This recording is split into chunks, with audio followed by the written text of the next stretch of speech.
সুপ্রিয় দর্শক, আসসালামু আলাইকুম। আপনারা দেখতে পাচ্ছেন এখানে শুধু সবজি আর সবজি।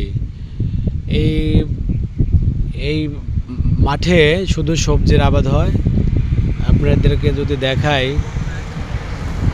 একটু কাছে থেকে যদি আপনাকে দেখাই, একই জমিতে 4-5টা সবজি যদি দেখেন, এই দেখেন, আপনারা দেখতে পাচ্ছেন এখানে এই যে সিম গাছ, এই সিম গাছের দুই পাশ দিয়ে কিন্তু সিম গাছ দেখতে পাচ্ছেন, এবং এর সাথেই এর মধ্যে আছে কপি গাছ, তারপরে হলো আপনার বেগুনের গাছ, হলুদ গাছ।